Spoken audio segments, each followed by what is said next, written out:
De nuevo un placer, buenos días, amigos, que nos encontramos un año más aquí en Ronda, a mis amigos Luciano y Marina, que también se han sumado a esta conversación. Ha venido para un proyecto que implica también a la maestranza Carolina desde Berlín, y querían venir algunos de mis alumnos del postdoc de la Humboldt, pero por razones de fechas han quedado un poco, han aplazado su decisión de viaje. Hace apenas unas semanas, el Collège de France organizó el coloquio de homenaje el motivo era el centenario de Pierre Boulez. Yo participé en ese encuentro y el texto que os he distribuido es la versión castellana de ese texto. Es un texto que he intentado condensar en dos partes. La primera va a ser la relación con Mallarmé, a la que hacía relación Tomás, y la segunda, la relación con Paul Klee. En sala no está José María Sánchez Verdú, que editó justamente este año para Acantilado Le Pays Fertile, este texto maravilloso, pero digamos que chocantemente, tanto en el colloque del Collège de France como las celebraciones con motivo de su centenario, tengo alguna sospecha que también la voy a comentar, y es que cada vez son más los análisis que inscriben su perspectiva en la relación de Boulez no solo con la tradición musical, sino sobre todo con la literatura. El caso de Mallarmé ha cobrado una dimensión extraordinaria. Y en segundo lugar, con las bellas artes, que pone en parangón a Klee. La fascinación con Klee, él es un personaje que se deja atrapar por sus fascinaciones. Mallarmé devoró toda una perspectiva poética que luego se remansó y quería haber comenzado escuchando los éclats con la dirección de Scherchen, que es una pieza que escucharemos al final, que compone él el 64 después de haber escrito la musique, la filosofía, un texto que editamos en nuestra colección con traducción de Eva Lainza. En aquel momento era la literatura sobre Boulez no es tan abundante en castellano. Cuando vino a Madrid, que fue una semana gloriosa, todavía queda como testimonio la entrevista que Tomás le hizo en la residencia de estudiantes y que he vuelto a ver un poco motivando este tipo de relación. En este momento, con motivo del centenario, el collège él fue profesor en el collège durante más de 10 años.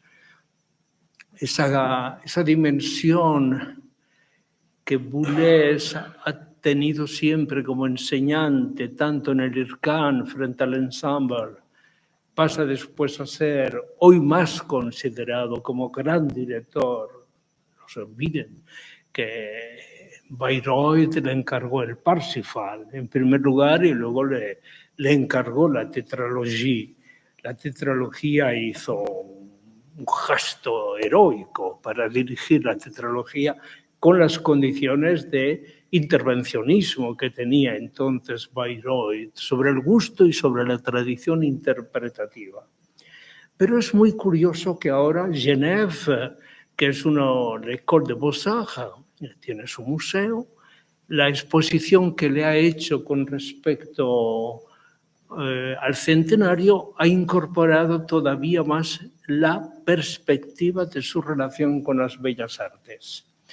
Y la serie de dibujos que van desde Ingres o desde Delacroix a Ingres o de Ingres a Delacroix le da una apertura extraordinaria que le permite citarse con los últimos Cézanne. Cézanne muere en 1906, como sabéis, y luego también con la perspectiva que nace desde Cézanne y que llegará muy pronto a los intereses que están más cercanos y que en este caso va a ser Kandinsky. La importancia que se dio a la relación con Klee ha quedado relativizada y Le Pays Factible será siempre un volumen extraordinario, pero ahora la presencia con Kandinsky está no solo documentada, sino que os permite una perspectiva absolutamente nueva. Mi intención, el texto está trabajado como texto para un encuentro académico y me he esforzado en línea con trabajos que he hecho sobre Mallarmé. Yo publiqué en mi colección, en la colección de arquilectura, este está súper agotado, fragmentos sobre el libro, que tiene una introducción orientativa de lo que ha sido en aquel momento mi lectura de Mallarmé, que la supongo y que está recogida de alguna forma en el paper que os he pasado, y que en este caso vamos a ir avanzando más. ¿Qué significa? ¿Qué significa Mallarmé?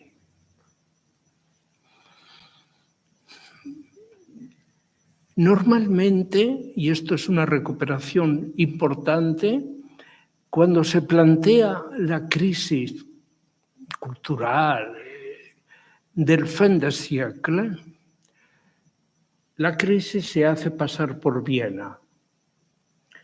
Viena fue ese Gedankenexperiment que decía Karl Kraus, y allí es donde se producen todas las rupturas.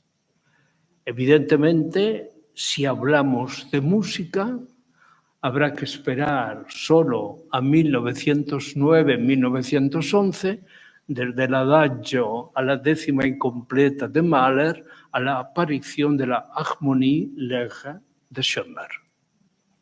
Ese es un momento canónico.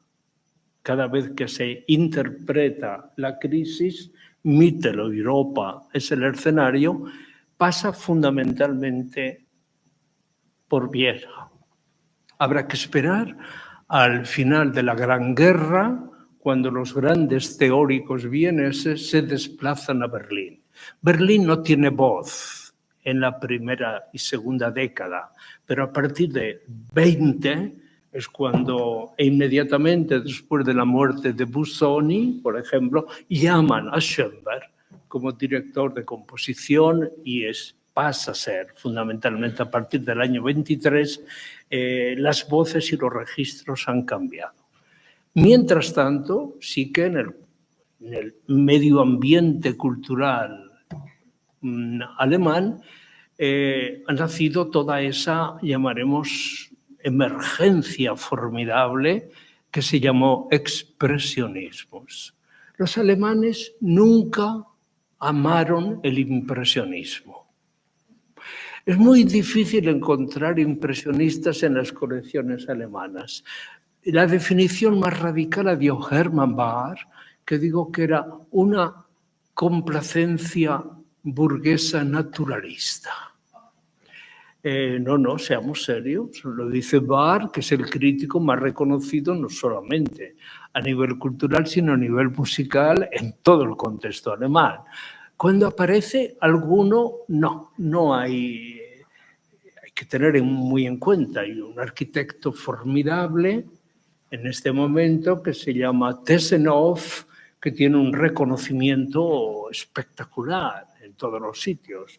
Los que vivís en Berlín, ahora en verano, no hay nada como irse a darse un capuzón a la piscina Tessenov en el zoo. Ahí está todo Berlín bañándose. Es una maravillosa historia se puede uno. Yo voy con frecuencia a darme allí un rato de tarde con mis propios alumnos. Ellos toman la iniciativa, o hay uno coger la barcaza para recorrer el Spree con unas cervezas o irse a la Tessenov, porque es otra historia. El olvido pasa por otra parte, y lo que podemos llamar, hay otra transición. Y esa transición, que fue marcada por el impresionismo, tuvo también una domiciliación en el campo musical, que fundamentalmente son los Debussy, Ravel, y luego las referencias españolas e intérpretes de esa tradición. El papel de Falla es fundamental. Por ejemplo, dirigí una tesis de doctorado sobre Falla y Debussy, todo ese contexto cultural que es muy importante, que es la Belle Époque, que existió y que se define fundamentalmente a través de los maravillosos cuadros de Manet, la musique dans les jardins de Tuileries y esas maravillosas inauguraciones en el foyer de l'Opéra aparecen como esa burguesía que reconoce otro punto de vista. Pero en ese contexto aparece esta figura. Aparece Mallarmé. Los detalles son maravillosos. Bajando de Saint-Lazare, podéis coger la calle La Rue Rome, y allí estaba el Salón de Mallarmé. Todos los miércoles aparecían esos nuevos tipos de salón tertulia donde aparecían todos. Un joven que frecuenta desde el inicio ese salón poético es Valéry. Valéry, el 24, dará en la residencia de estudiantes una conferencia así, con el simple título Baudelaire, publicada por la revista de Occidente que acaba de nacer. Él se hace heredero de Baudelaire, pero suspende un carácter fundamentalmente introduciendo lo que él llama en su manifiesto primero la crise du vers, la crisis del verso. Hay una ruptura en la parte textual. He permitido traeros también este maravilloso portrait de Manet. Le hace un guiño singular, no lo puedo comentar, pero ya lo habéis visto. Él es traductor de inglés, va vestido con ese blouson bleu típicamente inglés, esa posición de lector en espera, de escritor en espera, su melancolía, sus papeles japoneses que ya aparecen. El primero, Manet, también le hace un famoso retrato a Zola en aquel espacio oscuro y negro, y en la única licencia que se permite Manet es sentar a Zola sobre una chaise, una silla estucada de papel japonés. Le da como una especie de tensión interna que anuncia la crise du vers. No he encontrado mejor versión que esta. 2 páginas de su famoso texto En coupe de deux, n'abolira pas l'hasard. Un golpe de dados no abolirá nunca el azar. Se suspende el orden. La crisis entra dentro del lenguaje. La crisis vienesa se presenta como una crisis del lenguaje, fundamentalmente. Y esa misma idea es introducida por Mallarmé en ese contexto en el que el verso ya no puede expresar. Hay una distancia, hay una anomalía donde la correlación entre mundo y lenguaje es una tesis clásica, incluso Foucaultiana, y una relación entre experiencia y lenguaje se distancia. El lenguaje asume su incompetencia. Esto ha pasado por el campo musical, ustedes lo saben mejor que yo, pero esos momentos fundamentales que pasan por el acorde en la menor, wagneriano, que introduce la ruptura del cromatismo, que aparece literalmente considerado en el texto de la Harmonie Légère de Schoenberg, se produce, no hay ningún gran poeta. Me referiría exclusivamente a Tracla. Tracla puede, digamos, asociarse a lo que ocurriría con el simbolismo francés, pero el que radicalmente, el cessant de la poesía, el abandono del verso como forma, aparece precisamente en este manifiesto. En este manifiesto lo tenéis en la segunda página, Le Hasard. Esa idea del azar que termina siendo como la suspensión de la parte narrativa del verso. Y esa parte hasard, Benichou, hoy su libro sobre Mallarmé sigue funcionando como el libro clásico, donde aparecerá esa ruptura, donde el verso, ¿qué significa? Se suspende el verso, se fragmenta el escrito, la escritura, y se produce esa caída en el silencio.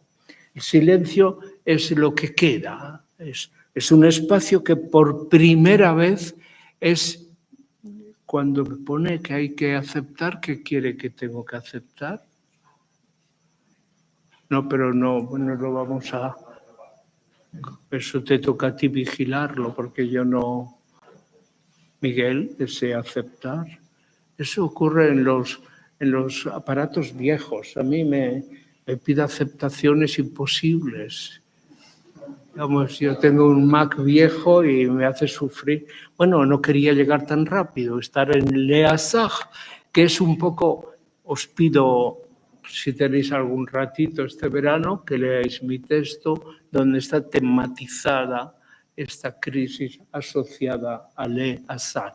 Esto os da sensación de haber retrocedido, querido Javier, al siglo XIX, y con qué vértigo, es otro vértigo. Digamos, nosotros que ya caminábamos por las praderas de la inteligencia artificial y hasta nos habíamos construido una casita en las palisades de Santa Mónica, ahora nos metemos en este territorio imposible. Os pido muchísima paciencia y sobre todo generosidad intelectual. No soy yo. El año pasado celebrábamos el centenario de Kafka. Kafka moría el 4 de junio del 24 en el sanatorio del Dr. Hoffmann en Kirlen, cerquita de Viena, y ahora el 25 moría, se celebra el centenario del nacimiento de Mallarmé. Esta cuestión de rupturas hacen que aparezca una disponibilidad y estructuralmente y bajo formas musicales aparecerán bajo las formas de variación y de composición. El mejor intérprete, esta es la clave que ha aportado ahora la exposición en l'École de Beaux-Arts de Genève, es la aparición de Kandinsky. Y voilà. Es una foto del Kandinsky de 1910. Es ruso él. Así como Stravinsky era siberiano, él es más petersburgiano.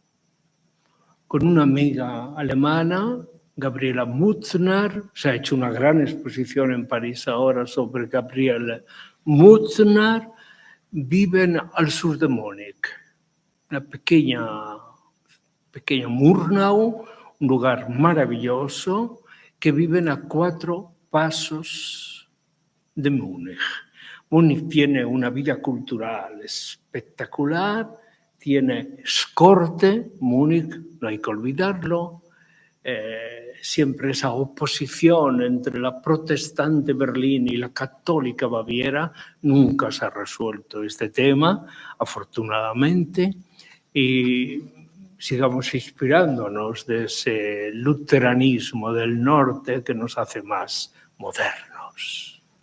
Pero estaba ese palacio singular, que es el Palacio de la Residencia, que tenía un programa musical extraordinario, y la verdad que sus invitados pasaban todos por el visto bueno de Strauss, de Richard Strauss, que ya era coordinador de los 2 programas musicales.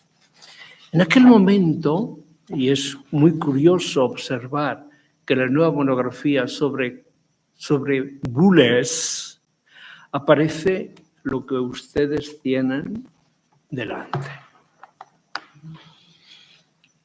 Así como al final del Adagio de Mahler aparece ese, llamaremos, acorde imposible de los 12 semitonos, así también Kandinsky borra todos los restos de la composición pictórica y aparece este trabajo que dará lugar a unos ejercicios en torno a lo que él llama la primera acuarela abstracta, cuya serie está en el Beaubourg, que ahora ha cerrado mínimo por 5 años. No sé lo que pasará cuando reabra, pero obviamente las colecciones son extraordinarias. Nina Kandinsky, la mujer de Kandinsky, escribe un texto llamativo, diciendo que cuando Kandinsky ve esta obra tiene una sensación trágica, un sentimiento de desfondamiento. El acorde de los 12 semitonos, la acuarela abstracta tiene forma de paleta de pintor, pero dentro toda la pintura fuera de lógica, libre. Posiblemente detrás está un maravilloso que está escribiendo Kandinsky von Geistigen in der Kunst, de lo espiritual en el arte. Un libro fundador. No se puede leer de lo espiritual en el arte como un libro más. Él tiene la generosidad de haberse encontrado con... Habla de sus poetas, habla de sus lecturas y lee sobre todo de un libro que es de Böcklin, Die andere Seite, la otra orilla. Ese libro que le lleva al territorio del simbolismo, donde todos los mundos son posibles.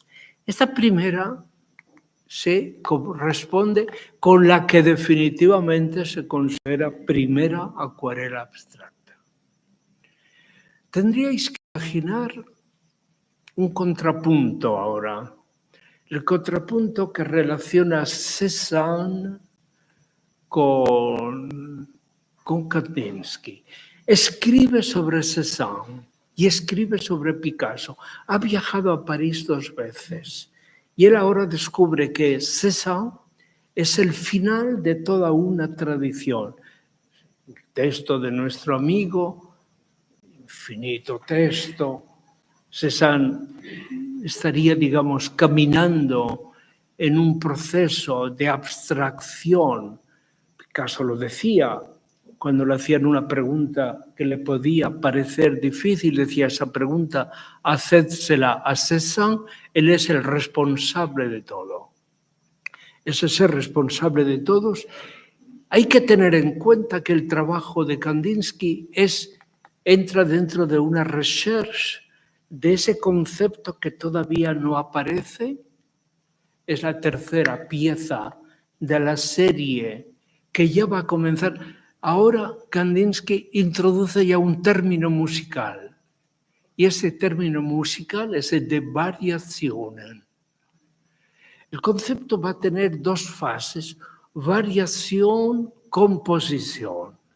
Es la primera vez que aparece en el territorio pictórico 2 descriptores musicales. La relación lo hizo Basilea, una grandísima exposición sobre Kandinsky y la música. Hoy sigue siendo, no se ha podido hacer, hoy ya no se pueden hacer exposiciones de esa complejidad. Pero todos los bocetos suyos, estamos esperando todavía a un encuentro que inmediatamente va a llegar. Estamos viendo la segunda, y ese encuentro se produce aquel día. En la Residencia hay un concierto, Tomás lo ha comentado en alguno de sus libros sobre historia musical del 20, donde un cuarteto toca 3 piezas de Schoenberg. Los amigos de Murnau vienen para escuchar ese concierto. Estamos en 1911. A la vuelta a Murnau, en sus diarios, escribe una página tremenda, y aquella misma noche le escribe la primera carta dedicada a Schoenberg, que vivía en la Anneliese-Straße de Viena. La respuesta de Schoenberg es dedicándole esta foto, una estupenda foto del joven Schoenberg.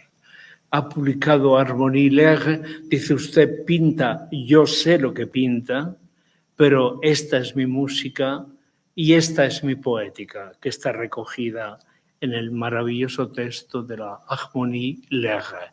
Son los años 11, 12 y 13.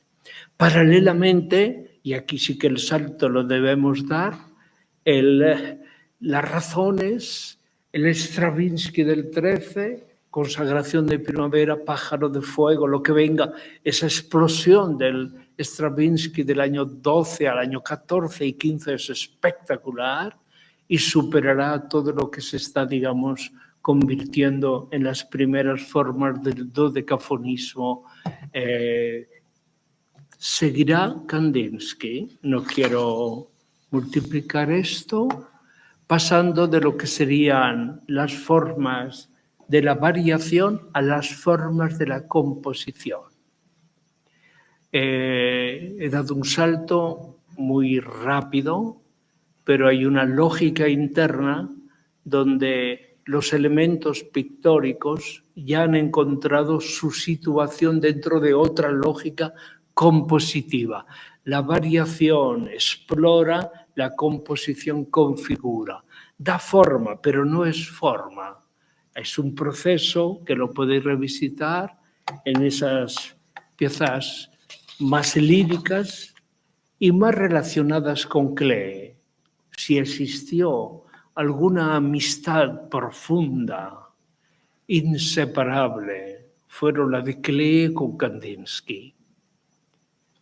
Detrás, indiscutiblemente, hay toda una articulación de la ruptura malarmiana con la recuperación que en línea vienesa se produce.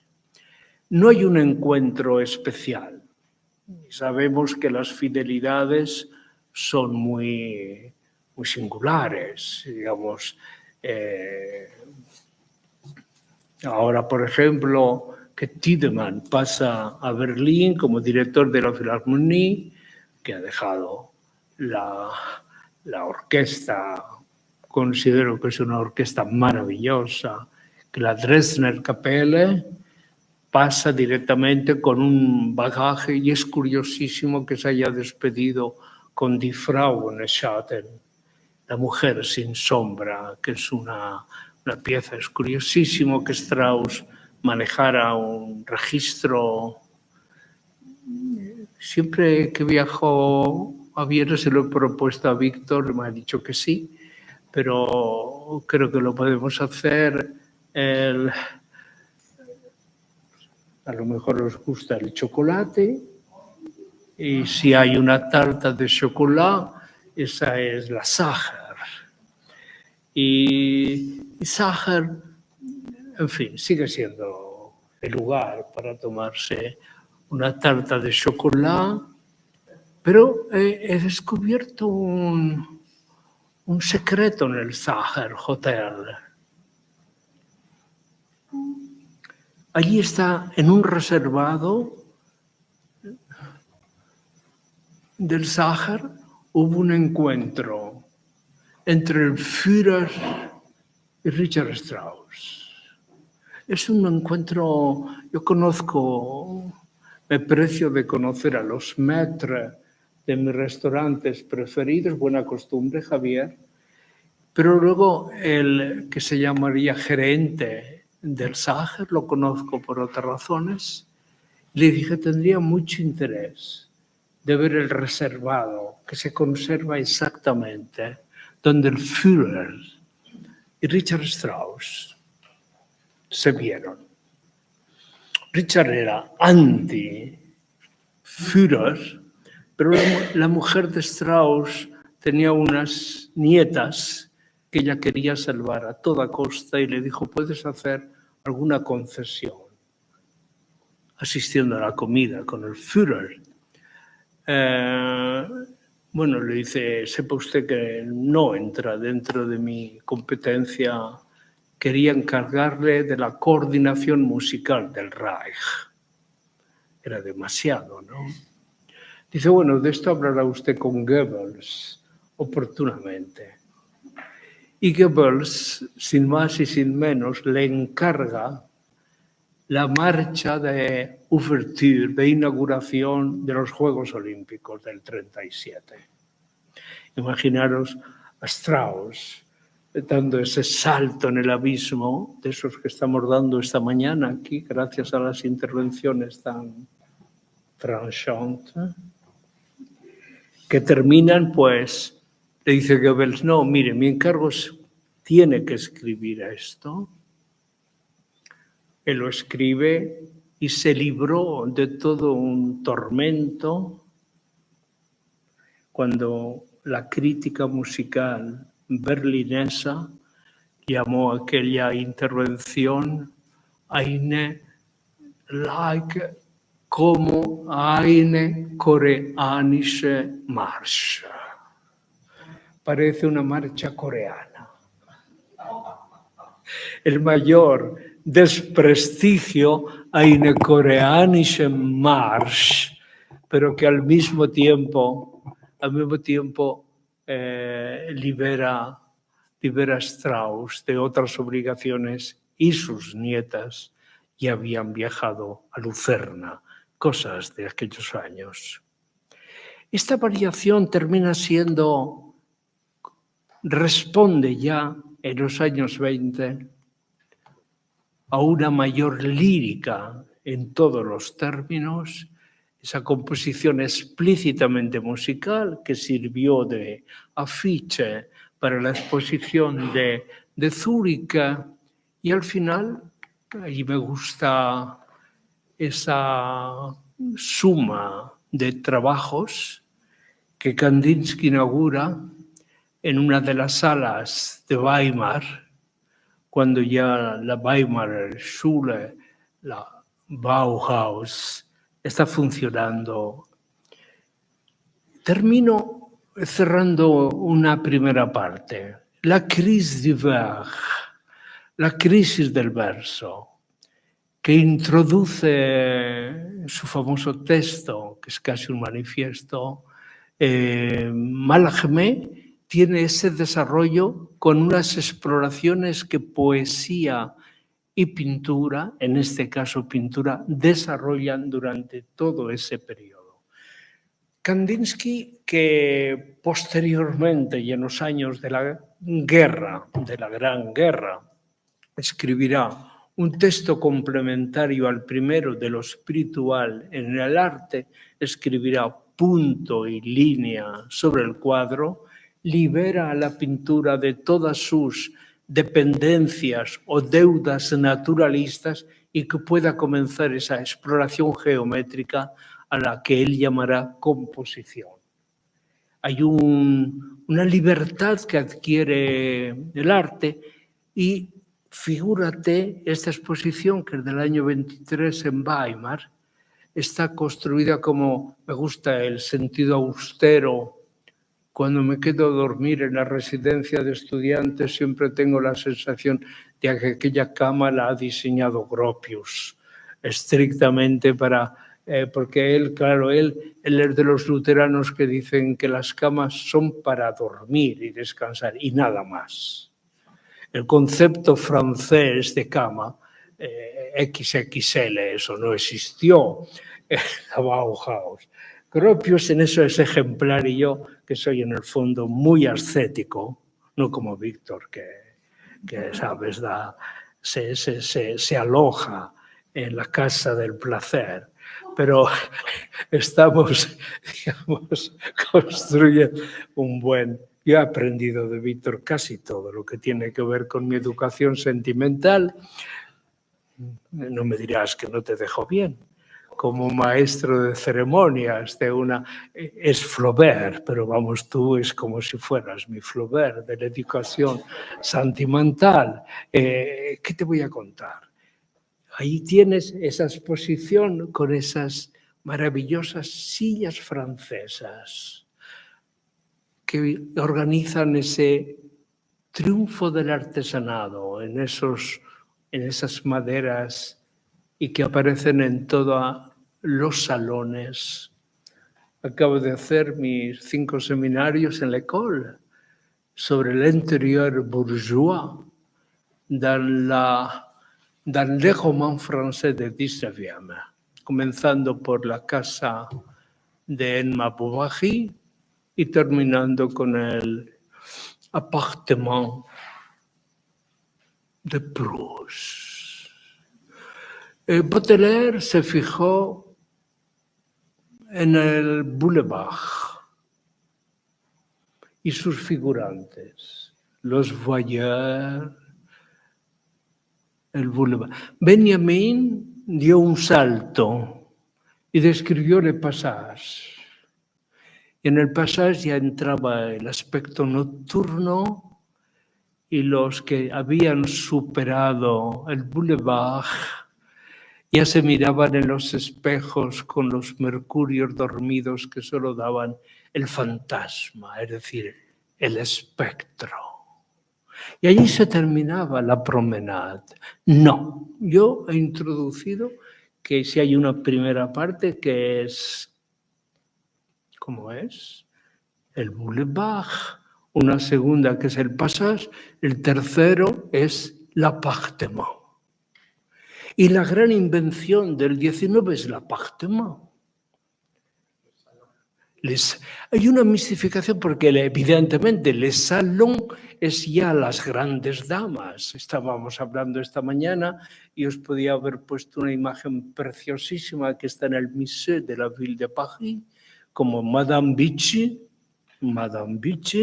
recibe en 1776 a París se habla solamente, ha llegado un genio, ese genio se llama Mozart, y Mozart, aquella soirée, sobre una silla más alta que la mía y a la clave toca, acompañado con musicantes, sus primeras fantasías. Madame Vichy invita a su amiga, una gran dama, Madame Pompadour, que al día siguiente Boucher la pinta en el Trianon de Versailles, el mejor retrato que ha pintado Boucher de Madame Pompadour, con sus chinoises, esas sedas chinas, hasta las babouches están forradas en seda china. Y está como pensando, ¿cómo es posible que haya un genio con 9 años que haga esto? También Kandinsky, cierro el tema, perdonad, estamos en una conversación que desearía que nos ayudara a pensar, porque yo antes he querido salir del terror que me ha inaugurado la lectura, un terror terrible, y yo no podía respirar más, ¿sabes? El quinto punto ya ha sonado el canto, pero yo no sabía si era el de las ballenas o... Y esta pieza asombrosa de Kandinsky con la que se despide de todo. Morirá, estará, digamos, ya se retira a París, es el año 44, y pinta esta, mirad qué hermosa. Él sabe que Oriente está cerca. Es hermosa. Ese tapí, esa alfombra dorada que viaja y vuela. Y camina, ¿hacia dónde camina? Él se va, pero se va lejos. Allí aparece como un resto del simbolismo de los grandes pintores y poetas. Los mejores artistas del simbolismo no son pintores como Böcklin. Los grandes son los grandes poetas. Mallarmé y Trakl son los dos grandes pintores. Suenan, disuenan, trompetan, donde las bellas trompetas suenan. Ese texto, Sebastián Imblau, que escribe Trakl. Pésima la traducción al castellano de Trakl, pésima. La traducción hecha por... No voy a decirte por Trota. No me gusta nada. Le falta. Aquí llega ese último momento del Kandinsky. Cuando vayáis a Moscú, una de las cosas que os impresionarán es llegar ahora que hablamos tanto de la Renfe, de Adif, y tú has sido víctima de un retraso, imaginaros, nosotros que somos tan puntuales. Entonces, cuando llega, lo que más os importa es un frontispicio gigante y arriba está escrito Kazán, el tren que lleva a Kazán. Yo me emociono cuando digo, tanto que cuando hice mi primer viaje a Rusia, octubre del 68, con un gran amigo mexicano, y llegamos a Moscú, tomamos el tren para Kazán. Ahí está, al pie de los Urales se respira Siberia. Cada vez que un zar tomaba posesión de la corona imperial, firmaba un protocolo que consistía en montar un ejército para ampliar la frontera del este. Era un territorio sin nombre.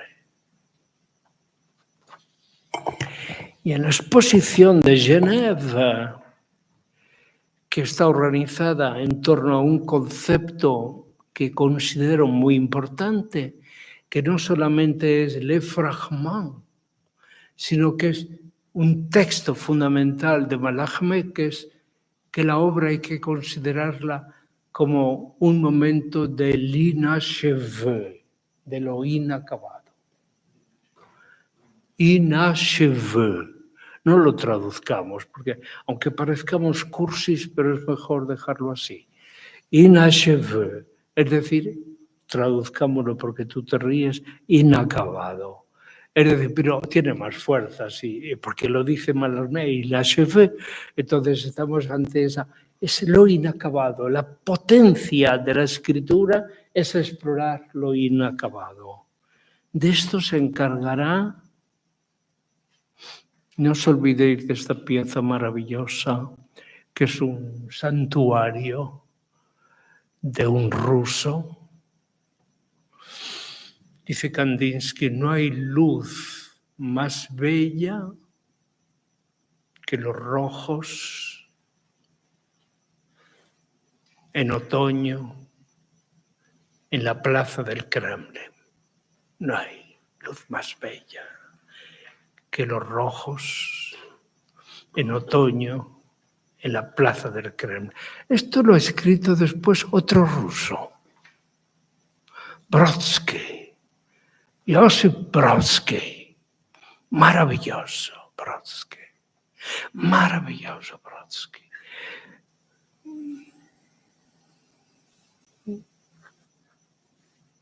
Lejos de Bizancio.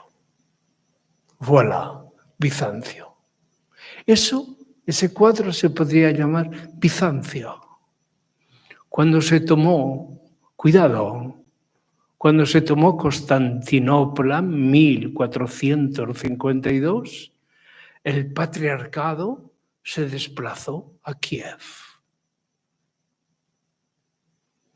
Solo Moscú diciendo, yo si no tengo un patriarcado, ¿qué soy? Entonces vienen los Godunov y crean su patriarcado. Por eso Boris Godunov tiene esa... ¿De quién quiero hablaros? Voilà. De este gran amigo, otro explorador de ese viaje. Esa foto de 1911, cuando deja Berna para llegar a Múnich, dudando si ser Geiger, violinista, o ser gráfico. No dice pintor. Esa es una duda profunda que se recoge en el primer autorretrato de Múnich. ¿No os habéis hecho nunca un autorretrato de este tipo? Pues estáis a tiempo. Un fondo, la sombra sobre el rostro, no significativo, duda, es más importante que la visibilidad, y una mano sobre un papel en el que ya escribe. Esa duda la resolverá en un viaje. Otto Mark le dice, me voy a Tanger, no a Tanger, me voy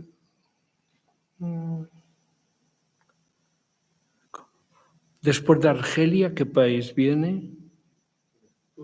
A Túnez, perdón. Voy a Túnez.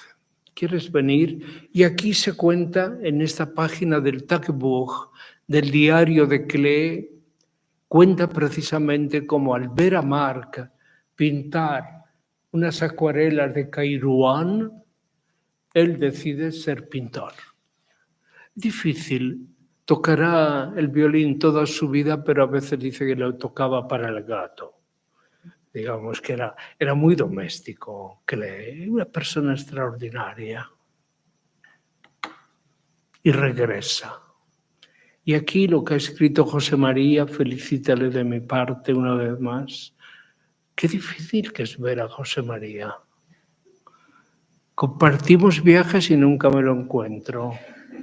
Es una historia que ya me resulta, Mario, díselo a tu padre, que eso no puede ser. Es con lo que me alegra verlo. Y compone esa primera decisión que se llama composición en bleu. La composición en azul, como si toda la música del mundo, toda la pintura del mundo fuera ahora como una paleta imaginaria donde aparecieran las posibilidades constructivas infinitas. Y hay una franja gris para pensar. ¿Os gusta?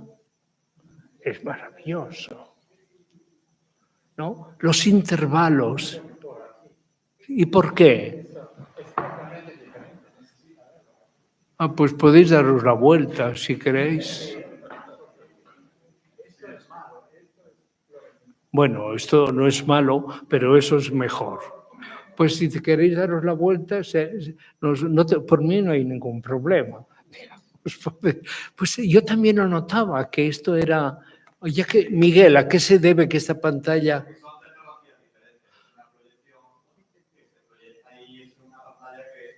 Pues apagar esta, por favor.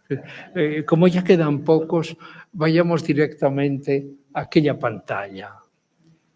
Y termina siendo más doméstica, ¿no? Más pequeñita, esta es retórica, está hipertrofiada. ¿Sales tú en esa? Yo salgo aquí, no me gusta, entonces, en aquel ángulo, no quiero verme, ya estoy cansado. Eres qué malo eres, oye, Javier. Son esas amistades que duran toda la vida, la tuya, ¿sabes? O sea, que no te preocupes. Si seguimos, tengo que terminar porque Víctor ya está tocando las horas de la manzanilla y todo esto, y estamos todos en el impasse de la espera. Todo tiene su momento, ¿sabes? Pero Víctor dice, ¿esto a dónde vamos a parar?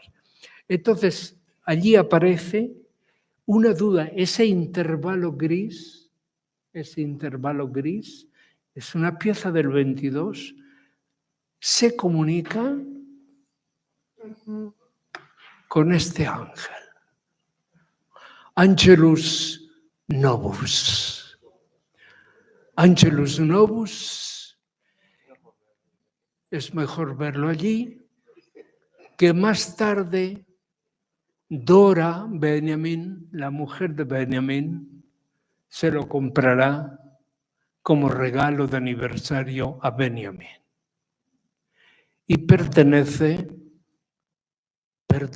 a la colección. Dora era hija de un gran librero y anticuario y conocía ese tema y le pidió a su padre que lo comprara para regalárselo a Benjamin.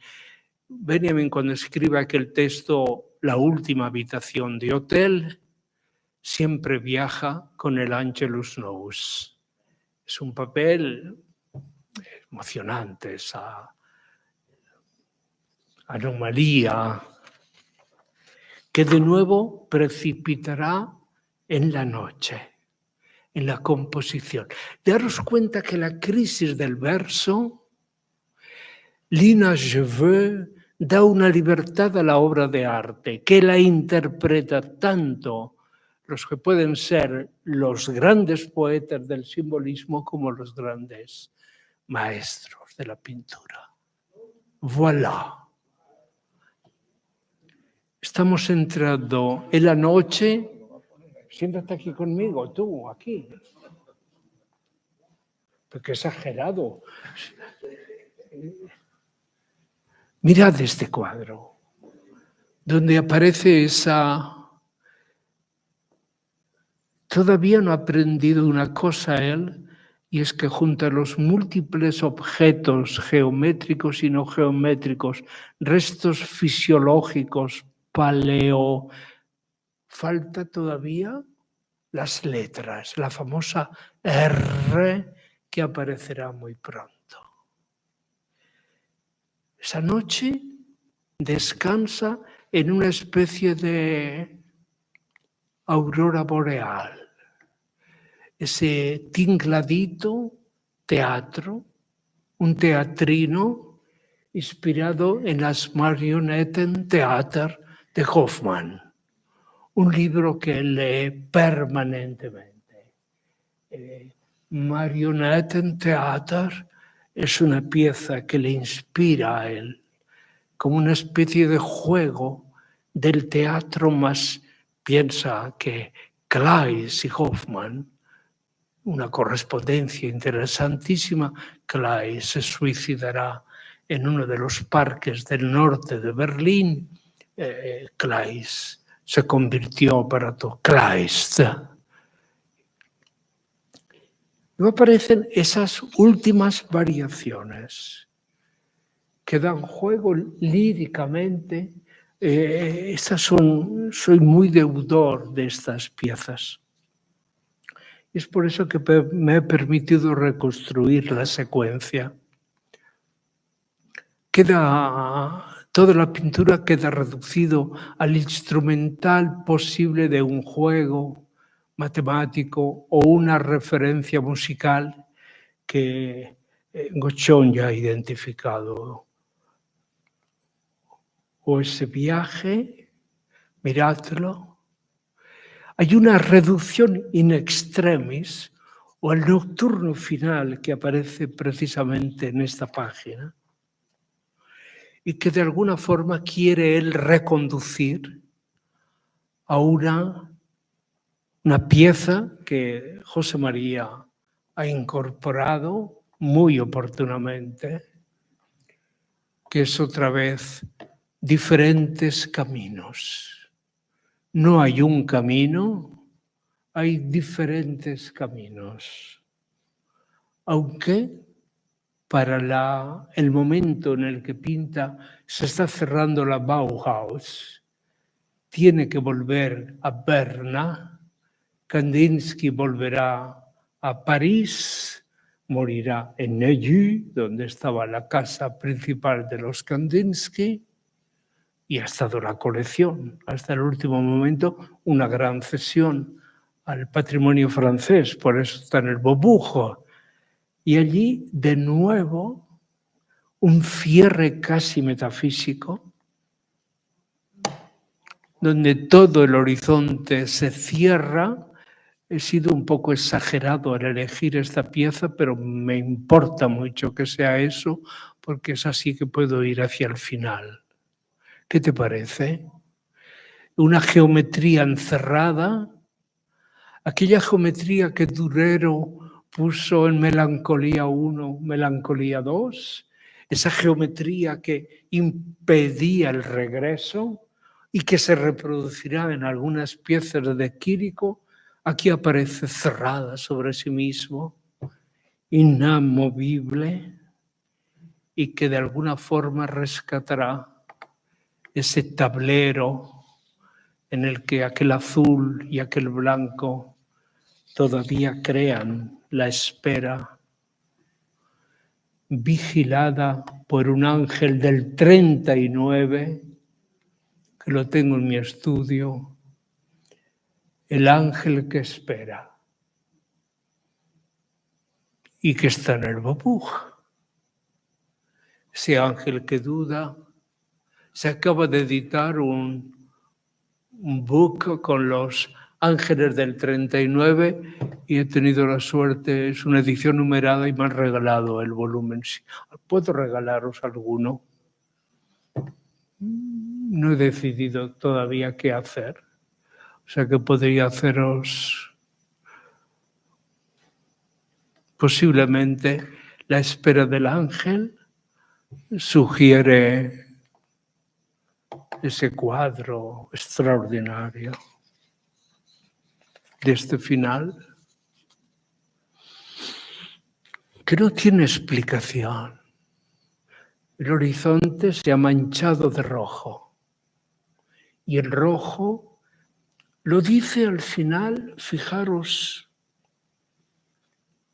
nosotros editamos en otro volumen unos escritos de Michaud, unos fragmentos de Michaud, y en uno de ellos dice: de pronto en el horizonte ha surgido una mancha roja que lo ocupa todo. Un fragmento de Michaud. Podéis buscar los escritos de Michaud en esa edición aquí, que yo también prologué. He tenido una deuda con Michaud muy grande. O si queréis, como una despedida, cuando ya le visita la enfermedad le avisa de la muerte y contra esta imagen todavía lírica pinta la visita terrible de la muerte. Es algo espectacular.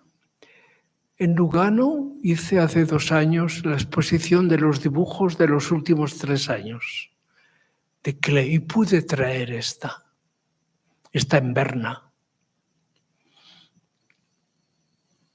Es como un silencio. Cuando hablamos del silencio, quizás el silencio par excellence es la muerte. Y no es una frase fácil. Y mírala allí. Me lo he pensado mucho y esta es el último retrato de Klee en Berna, días antes de su muerte.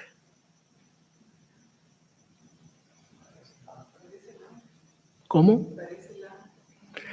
Tiene, es un cáncer muy lento, perdió toda su masa muscular y terminaba, posiblemente es un ángel.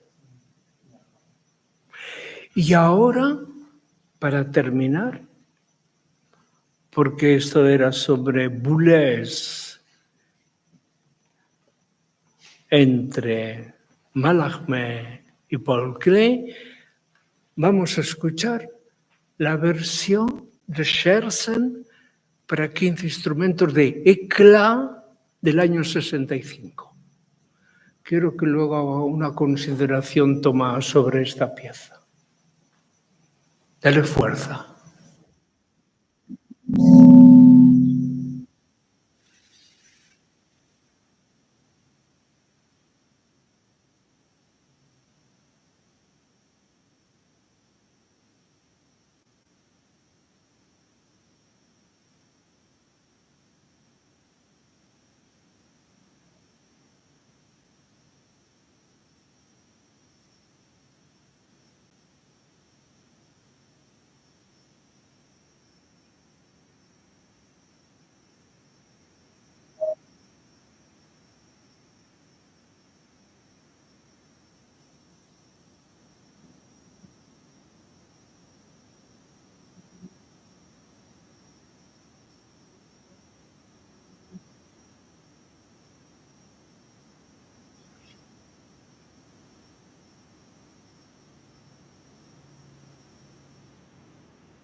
Eclat tiene una duración de 45 minutos. La primera, el estreno tuvo lugar en Bruselas en el año 65, al año siguiente Los Ángeles 66, tuvo su nueva versión y ha sido tocada ahora últimamente en los conciertos de Genève y también en el Collège de France por el Ensemble Contemporain.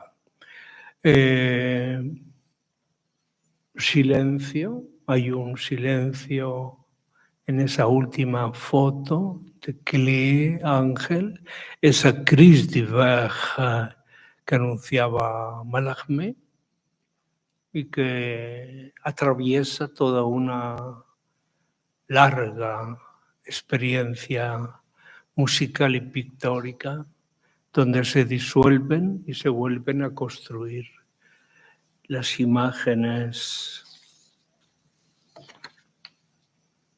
Quería terminar con una imagen, la puedes poner, Miguel, después de esta hay otra, y voilà, la sonrisa. Tiene algo de campesino, Boulez. Me encantan estos intelectuales franceses que cuando llegan a la edad madura parecen campesinos. Sí, en el trato, son todos, son homme du monde, pero tienen, el vecino mío de Berlín tiene 96 años y parece un campesino del Ganges. Y me encantan, y yo quisiera, de viejito querría parecerme algo de campesino, ¿sabes? Porque ya el tecno tuyo es muy duro.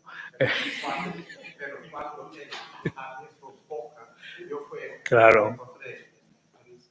Nunca tuve un hombre frente a mí que hablaba tan bien, puede ser en mármol, todas sus palabras, con originalidad y transparencia, por eso, no campesino. A él le gustaba ser profesor, y recuerdo que la traducción que tú querías hacerla literal, que te hizo sufrir bastante, te he visto en el audio, ¿te recuerdas? El problema era que había que hacerlo mientras hablaba, ¿no? Claro, porque él no hablaba. Sí, él ha vivido siempre, es una cuestión interesante. Hace 46 años ya dejó París y vivió siempre en Baden-Baden. Es curioso, sus contratos los hizo la Deutsche Grammophon y Surkamp tiene sus derechos de sus textos, compartidos con Gallimard.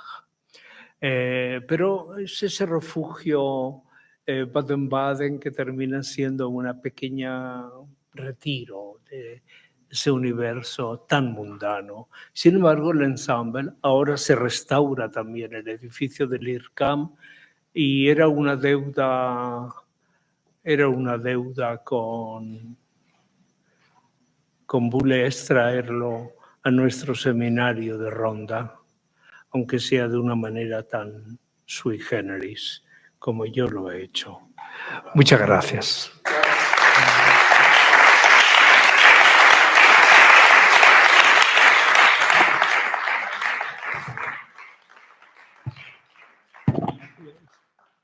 ¿Qué tal, Víctor?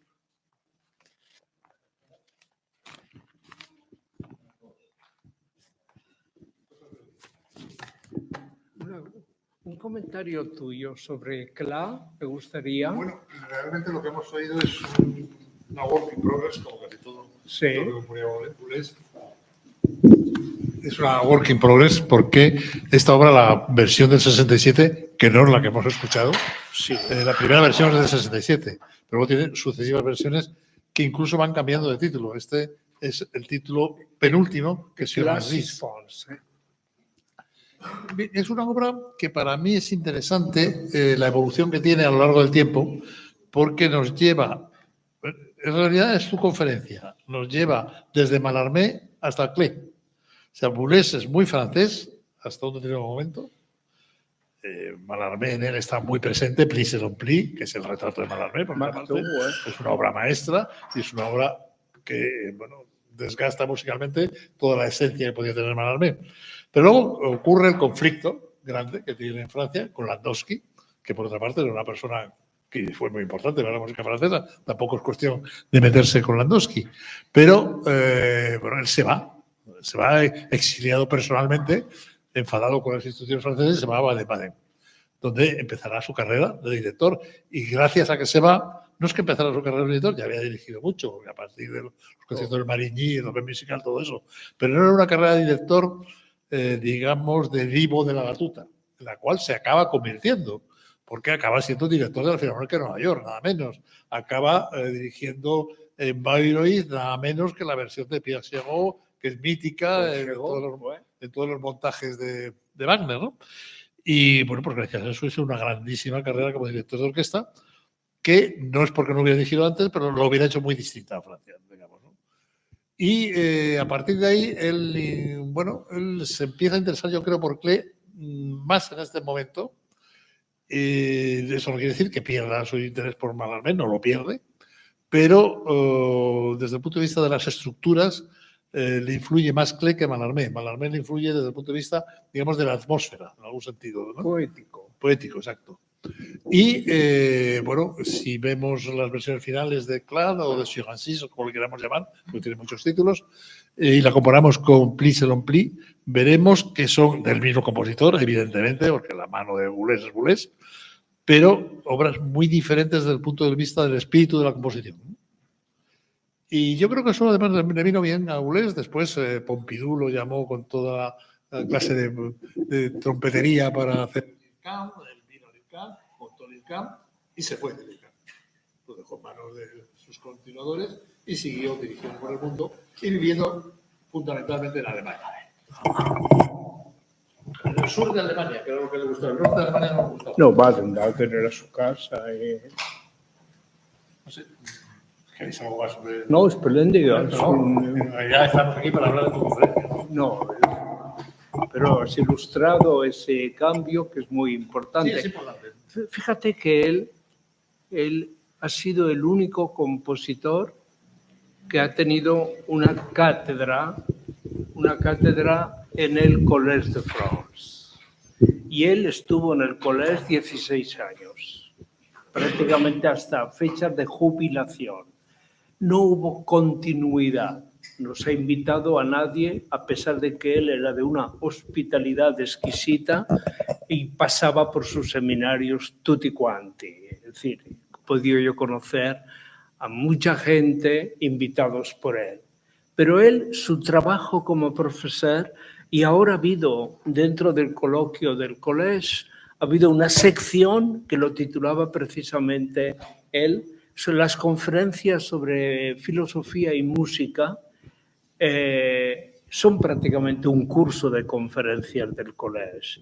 Y esto siempre tuvo una relación de profesor-estudiante muy emocionada, digamos, muy generosa.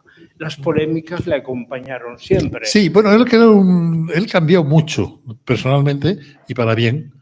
Yo cuando yo estudiaba con él, yo siempre me llevé bien con él, debo decir, cosa rarísima ante la gente que fue alumno suyo de la época mía, pero era un personaje que tenía bastante barrera con el alumno, ¿no? Y bueno, ya había que tener cierto cuidado en determinadas cosas. Pero hay un momento en que se humaniza mucho, que es ya cuando ya es un gran director de orquesta, cuando ya no ni siquiera importa dirigir la orquesta, y entonces empieza a reflexionar de nuevo sobre su música, no a reescribirla, porque cada vez escribe menos al final, aunque obras muy puntuales, pero de otra manera. Y hay un ejemplo clarísimo de toda esta evolución que podría ser una obra como Notation. Notation es una obra que él escribe para piano, son piezas de piano magníficas de la primera época, que después va orquestando poco a poco. Es la última. Y la orquestación de las últimas notaciones casi no tiene nada que ver ni con el origen de las piezas pianísticas ni con el primer Boulez, ¿no? Eso es muy kleyano.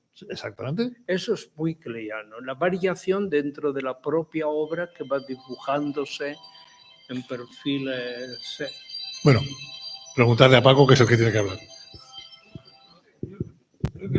Una observación, prácticamente es un recuerdo, no es nada más que una pregunta, sino un pequeño comentario. Bueno, cuando sabes, una de las traducciones de Boulez era una persona que yo conocía, y entonces cuando Cuando ella estaba haciendo la entrevista con él, esta persona, pues yo tuve ocasión de asistir a una de las... un personaje muy curioso, pero aquí sí que hablo como yo cuando era estudiante y después ya pues empecé a ser profesor en una universidad francesa, lo que sí que Boulez tuvo un peso gigantesco. O sea, los que no sin ser músicos nos aproximábamos a la música, pasaba una cosa, que es que, pues obviamente, si tú querías aproximarte a la música, pues empezabas buscando un manual, ¿eh? Aparte de que fueras a conciertos, buscando un manual para enterarte de cosas elementales. Y entonces recuerdo que una conferencia de Dufour, que por cierto estuvo en este seminario, Dufour fue nombrado director del IRCAM a un momento dado, fue director del IRCAM y acabó en una relación muy tensa con Boulez. Se metió en el tema de los especialistas, cosa que odiaba a Boulez, pero no lo decía. Sí, la música concreta después, que también aquello estaba Xenakis. De Francia en ese momento son Xenakis y Boulez. Sí, absolutamente. Pero vamos, lo que indicaba es que sí que su importancia enorme fue por una cuestión curiosa. Cuando él empieza a hacer conferencias en París, que se hacen más o menos públicas, incluso por esnovismo, porque claro, le oír a Boulez, como era oír a René Thome o gente que estaba muy a la paz entonces. Y entonces lo que sí que era verdad es que no tenía nada que ver cuando empieza ese tema suyo de pensar la música hoy. La sensación que nos daba a los que no éramos músicos es que ahí había algo verídico, o sea, y que acababa con una especie de esclerosis que había en el mundo, dijéramos, oficial de la música. Y pues le entendieras más o menos, pero eso jugó un papel determinante. O sea, él en la cultura francesa, como un papel determinante. Y aunque después enfadado con todo el mundo, porque al final en el IRCAM casi no le hacían referencia a Boulez. Era ese observación de ese peso que tenía en una cultura francesa de alguna manera muy, en ciertos aspectos, muy conservadora, como él jugó ese papel de contraste. No es el problema. Yo creo que Boulez creía en una serie de cosas y él consideraba que eran sus valores. Y entonces luego no los vendía ni los cambiaba. Y eso, en un momento cultural y sobre todo digamos, artístico, que era muy cambiante continuamente, entonces la gente opinaba exactamente lo contrario que acababa de opinar, pues le molestaba y él molestaba a los demás, ¿no? Pero él al mismo tiempo, la impresión que siempre he tenido es que tenía la dimensión de un verdadero maître, digamos, el reconocimiento institucional.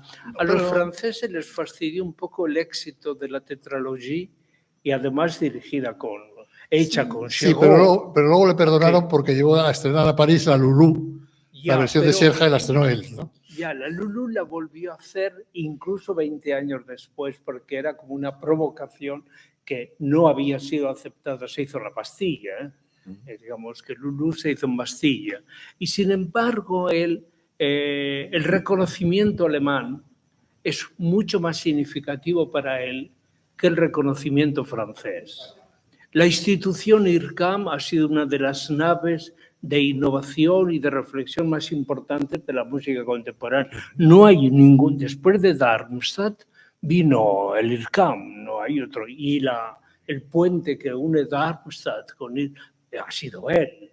Y luego la primera gran organización donde comienza a tocar a Bach, pero toca a Stravinsky es su primer proyecto cultural. No, llega un momento en que él se hace, digamos, las pocas cosas que le dicen son absolutamente determinantes en Francia. Él, por ejemplo, cuando adopta a Stravinsky, lo adopta de mayor, porque de joven, se dedicaba a patear al Stravinsky neoclásico. Bueno, todos pateaban al neoclásico, al Stravinsky del 27, 28, 29, no, pero todo el mundo. Estoy diciendo después. Ya, pero un Orfeo, por ejemplo. Claro, los Edipo Rey, cosas así, que son obras maestras, ¿no? Bueno, eso luego las volvió, incluso las dirigió, ¿no? Pero cuando él le da, digamos, a Stravinsky el mismo rango que debería tener desde el principio con Schoenberg y que no lo tenía por culpa precisamente de los alemanes, sí. Pues, bueno, pues eso le hace que lo que él diga va a misa. Y hay un ejemplo grandísimo. Hay un compositor que a mí me gusta mucho y que considero muy importante, sobre todo por su invención de la modulación métrica y todo esto, que es Elliot Carter, compositor americano que murió con 104 años y con 100 todavía compuso una obra de orquesta. Bueno, Elliot Carter en Europa no se tocaba porque no era serial, y el serial americano era Milton Babbitt. Entonces, pues Elliot Carter nada. Pero él llega a Nueva York y ve las partituras de Elliot Carter y toca un Elliot Carter. ¿Qué pasa? Elliot Carter en Europa con toda la bajo palio, digamos. Toda ¿no? su... En Londres sí, en Elliot Carter. Sí, sí. En Londres sí.